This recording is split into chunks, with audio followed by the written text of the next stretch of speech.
మేడ్చల్ జిల్లా Boduppal municipal corporation లో ఇండ్ల మధ్య ఏర్పాటు చేసిన వైన్ షాప్ ను తొలగించాలంటూ ఆందోళనకు దిగారు స్థానికులు. ఇండ్ల మధ్యలో వైన్ షాప్ ఏర్పాటుకు ఏ విధంగా పర్మిషన్ ఇచ్చారని ప్రభుత్వాన్ని ప్రశ్నించారు.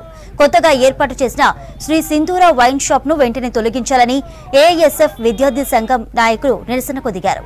మరోవైపు వైన్ షాప్ పక్కన ఉన్న ఎస్వీఎస్ ప్రైడ్ సిఎన్ఆర్ రెసిడెన్సీ వాసులు కూడా వైన్ షాప్ ముందు నిరసన తెలిపారు. గత 8 సంవత్సరాలుగా ఇక్కడే ఒక యూనిటీగా ఉంటున్నాము. ఏ ప్రాబ్లం అయినా కష్టమైనా సుఖమైనా రోడ్డు పైన ముసలి వాళ్ళు ఉంటారు, టాబ్లెట్ తెచ్చుకోవడానికి బయటికి వెళ్తారు, లేడీస్ కూరగాయలు తెచ్చుకోవడానికి బయటికి వెళ్తారు. మా పిల్లలందరూ మొత్తం మా అపార్ట్మెంట్ లోనే 80 మంది పిల్లలందరూ సిద్ధార్థ స్కూల్లోనే చదువుతున్నారండి. పిల్లల్ని తీసుకురావడానికి, పిల్లల్ని ఇంటి నుంచి దించడానికి హాస్పిటల్ ఉంది. హాస్పిటల్ ప్రతిసారి పొద్దున పని చేసుకుని కూరగాయలు తెచ్చుకోవడానికి దేనికైనా మాకు సెక్యూరిటీ ఉండాలి కదా. గేటు చూస్తే మా గేటు కనిపిస్తుందా, వాళ్ళ గేటు కనిపిస్తుందా? ఎంత డిస్టెన్స్ లో కట్టారో ఒకసారి చూడండి.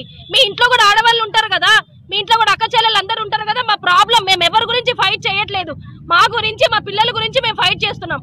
ఆడపిల్లలు ఉన్నారు, మగ పిల్లలు పెరుగుతున్నారు, వాళ్ళు మంచిగా నేర్చుకుంటారా? ఏం నేర్చుకుంటారు? సొసైటీలో మాలాగా 80 అపార్ట్మెంట్స్ ఉన్నాయి, ఇక్కడ స్కూల్ ఉంది, హాస్పిటల్స్ ఉన్నాయి.